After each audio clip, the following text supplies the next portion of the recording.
Tim Ottinger mentioned in the chat, he said people definitely have internal doppelgangers of what a boss is like, and they're rarely well calibrated. How do you, because I like when you said it's okay to feel those things, right? But you need to be mindful of how you show up. How do you start to gauge what the expectation of you as a leader or someone in a position of power is from other people that are around you? How do you start to get a good idea of what do people expect from me? Do they expect me to come in and blow up, or do they expect me to come in and be level-headed and steer the ship and kind of maintain a level of steadiness inside of this environment?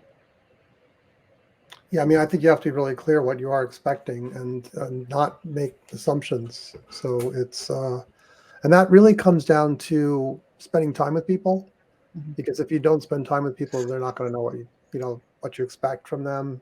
They might have missed it if you had it in a group call. They might not have actually listened to what you're talking about, or it might have just got blended in with other stuff. We don't remember everything we hear. So to me, it's repeat, repeat, repeat. Spend time with people, which was easier when we met in person in offices, right? You could easily have lunch with someone. You could easily it's much harder when we're so dispersed and distributed. You have to work even harder to make sure that you take the time to spend with people, which is not easy for every person in power.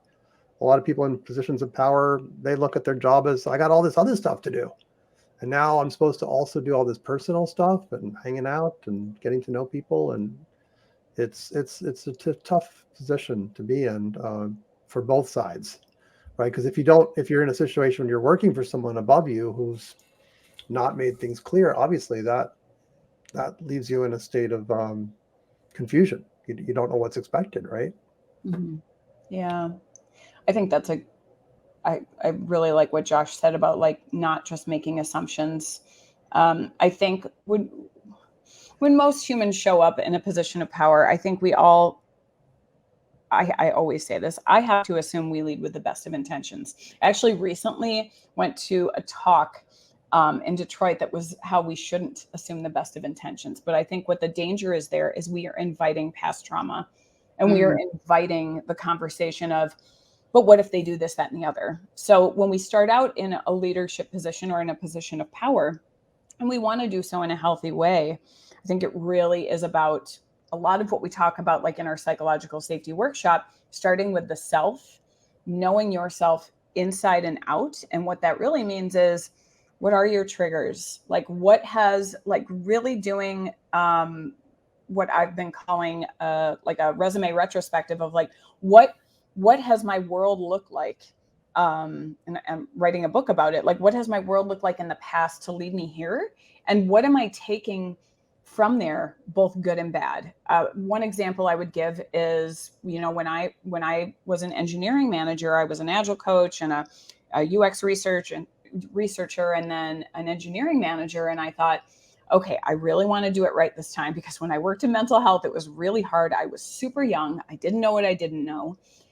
But I recognized very quickly that it wasn't going to be that simple. So when people would behave in a certain way, or I would have an employee who had challenging behavior, who was dealing with challenges on their own, there isn't a textbook for that.